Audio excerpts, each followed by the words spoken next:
Elle n'était pas vétérinaire, ni même formée professionnellement. C'était simplement une jeune fille passionnée par la vie sauvage qui consacrait ses journées à s'occuper des animaux du Serengeti. Mais ce jour-là, tout a changé. En découvrant une guéparde enceinte au bord de l'effondrement, elle a pris une décision inattendue. Personne n'aurait imaginé que cette jeune femme aurait le courage d'intervenir dans un accouchement aussi risqué. Encore moins qu'elle ferait ensuite quelque chose d'aussi inhabituel. Ce qui s'est passé ce jour-là a laissé tout le monde sous le choc. C'était un matin étouffant, au cœur du Serengeti. Le soleil commençait à peine à se lever à l'horizon quand Amara, une jeune volontaire du centre de conservation, est sortie pour sa tournée quotidienne. Elle marchait sur des sentiers familiers, saluant les sons typiques de Kasum de la savane comme de vieux amis, le froissement de l'herbe sèche, le chant lointain des oiseaux, le craquement des branches macrobes sous ses pas. Mais ce matin-là, quelque chose était différent. Le silence était plus lourd. Les animaux semblaient s'être éloignés. C'est alors qu'elle a entendu un bruit faible, presque imperceptible. Un grognement entrecoupé de gémissements. Son cœur s'est accéléré. Suivant le bruit, Amara a atteint un buisson dense et a vu une scène qu'elle n'oublierait jamais. Une guéparde allongée au sol, haletante, les flancs se contractant. Son corps tremblait et ses yeux mi-clos révélaient douleur et épuisement. C'était Sana, l'une des guépardes les plus connues de la région, mais dans cet état, elle était méconnaissable. À ses côtés, immobile comme un gardien, se tenait Rahim, son inséparable compagnon, fixant Amara du regard. Il ne grognait pas, ne bougeait pas. Il observait simplement, comme s'il demandait de l'aide avec ses yeux. Amara comprit immédiatement que quelque chose n'allait pas. La guéparde était en plein travail, mais quelque chose empêchait le processus de suivre son cours naturel. Sans réfléchir, la jeune fille s'approcha calmement, murmurant des paroles douces tout en gardant les yeux sur Rahim. Un frisson glacé lui parcourut le dos. Aucun vétérinaire à proximité. Aucun protocole à suivre. Juste elle, la guéparde, et une décision qui pouvait lui coûter cher. Mais ne rien faire pouvait coûter encore plus. Elle s'agenouilla près de Sana, évaluant rapidement la situation. La respiration était irrégulière, le ventre trop tendu, et le premier petit n'était toujours pas sorti. Amara sentit un nœud lui serrer l'estomac. Il fallait agir vite. Avec les quelques fournitures d'urgence qu'elle avait sur elle, elle nettoya doucement la zone autour de la guéparde et administra une dose de soutien vital, apprise lors de formations de base. Elle massa le ventre de la féline, sentant sous ses doigts les muscles contractés, essayant de stimuler les contractions. Rahim fit un pas en avant, renifla l'air, puis se coucha à quelques mètres, face à la scène. Amara interpréta cela comme un signe de confiance. Là, en pleine nature sauvage, sous un ciel brûlant et entourée uniquement par l'immensité de la savane, une jeune femme ordinaire venait d'accepter le plus grand défi de sa vie, aider une guéparde sauvage à mettre bas. Et à ce moment-là, elle n'avait encore aucune idée de ce qui allait suivre. La chaleur de la savane pesait lourd, et le temps semblait suspendu tandis qu'Amara gardait ses mains fermes sur le ventre de la guéparde. Chaque contraction de Sana s'accompagnait d'un râle étouffé, comme si chaque fibre de son corps luttait pour donner la vie sans en avoir la force. Rahim ne bougeait pas. Malgré son instinct sauvage, il restait là, couché, observant chacun des gestes d'Amara. Cette scène défiait tout ce que l'on savait sur le comportement des guépards, et c'est précisément ce qui la rendait si bouleversante. Après de longues minutes d'angoisse, un petit mouvement. Amara vit une masse apparaître lentement entre les pattes arrière de Sana. Un petit, le premier. Son corps encore enveloppé dans ses membranes, tremblant, fragile. Amara réagit vite, utilisant un linge propre pour rompre doucement le sac amniotique et nettoyer le visage du nouveau-né. Il émit un faible son, presque un murmure. Mais pour Amara, c'était le son le plus puissant qu'elle ait jamais entendu. C'était la vie. Contre toute attente, ce petit s'était né vivant.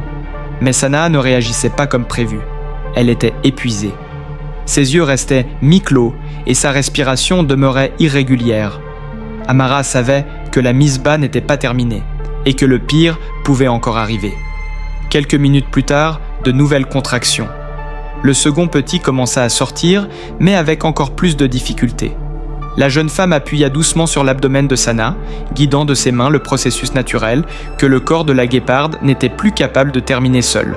Une fois de plus, la vie a pris le dessus. Le deuxième petit est né, trempé, sans la force de réagir immédiatement. Amara l'enveloppa dans un linge sec et le réchauffa contre son propre corps pendant quelques secondes jusqu'à sentir les petits spasmes de la respiration commencer. Elle le déposa ensuite près de son frère et laissa échapper un soupir tremblant. Il en restait encore un. Et Sana était au bord de l'effondrement. C'est alors que Rahim se leva, s'approcha lentement et lécha les deux petits. Puis, il regarda Sana et poussa un faible gémissement. Le cœur d'Amara se serra. Elle sortit une deuxième seringue d'urgence et administra une nouvelle dose de stimulant. Elle se mit à masser plus intensément le ventre de Sana, murmurant des mots d'encouragement que la guéparde ne comprenait peut-être pas, mais ressentait sûrement. Enfin, le troisième petit naquit. Petit, faible, mais respirant. Amara s'agenouilla, les yeux remplis de larmes, le corps tremblant d'émotion et de tension. Elle avait réussi.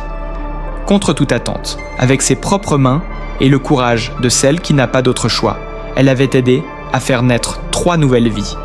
Mais elle ne se doutait pas que le moment le plus inattendu de cette journée allait suivre et tout changer. L'accouchement était terminé, mais Sana était bien trop épuisée pour réagir. Allongée, elle pouvait à peine lever la tête. Les petits tremblaient près d'elle, sans défense, et Rahim faisait de son mieux pour les réchauffer de son corps. C'est alors qu'Amara prit une décision que personne n'aurait prévue. Sans attendre d'autorisation, sans suivre aucun protocole, elle ramassa de la paille sèche, des branches, et commença à construire un abri improvisé, là même, en pleine savane. Là où d'autres auraient hésité, elle agit. Elle érigea une petite cabane autour de la guéparde pour la protéger du soleil, du vent et des prédateurs. Et la nuit, elle resta sur place. Elle dormit auprès des animaux, entretint le feu et veilla en silence. Cette attitude, jugée risquée par beaucoup, fut précisément ce qui sauva la vie de Sana et de ses petits. Une jeune fille, guidée uniquement par l'instinct et la compassion, avait accompli l'impossible. Dans les jours qui suivirent, quelque chose d'extraordinaire se produisit. Sana retrouva peu à peu ses forces, les petits tétaient avec vigueur, et Rahim ne s'éloignait jamais. Il chassait, rapportait de la nourriture fraîche, veillait sur l'abri avec attention et montrait un soin peu commun chez les mâles de son espèce. Ce que beaucoup pensaient être un simple lien temporaire se révéla être une véritable famille. L'équipe du parc, émue, observait tout cela à distance. Les 3 petits grandissaient en bonne santé, jouaient ensemble et exploraient les hautes herbes sous le regard attentif de leurs parents. Scientifiquement, cela contredisait le comportement typique des guépards, connus pour leur nature solitaire. Mais Rahim et Sana ont défié les statistiques. Ils ont prouvé que même dans le monde sauvage, des liens profonds et durables peuvent naître. Et qu'avec un peu d'aide humaine et beaucoup de courage, la nature peut encore nous surprendre. Avec le temps, l'histoire de Rahim, Sanaa et leurs 3 petits se répandit dans toute la réserve. Les touristes voulaient les voir, les chercheurs souhaitèrent les étudier, mais l'équipe décida avant tout de les protéger. Un petit espace fut aménagé au centre de conservation, avec des photos, des récits et l'abri original préservé, comme souvenir vivant que la compassion et le courage peuvent changer des destins. Amara ne chercha jamais à être reconnue, mais son attitude inspira ses collègues et des visiteurs du monde entier. La jeune fille qui, un jour, avait défié la peur et écouté son instinct, devint un symbole d'espoir. Et la famille de guépards, autrefois jugée improbable, continue de grandir libre et forte au cœur de la savane. Cette histoire nous rappelle qu'il suffit parfois d'une main tendue pour que la nature s'épanouisse en quelque chose de véritablement inoubliable. Qu'as-tu pensé de cette histoire ? Dis-le nous en commentaire, n'oublie pas de laisser un like et de t'abonner à la chaîne. À très bientôt pour une nouvelle vidéo.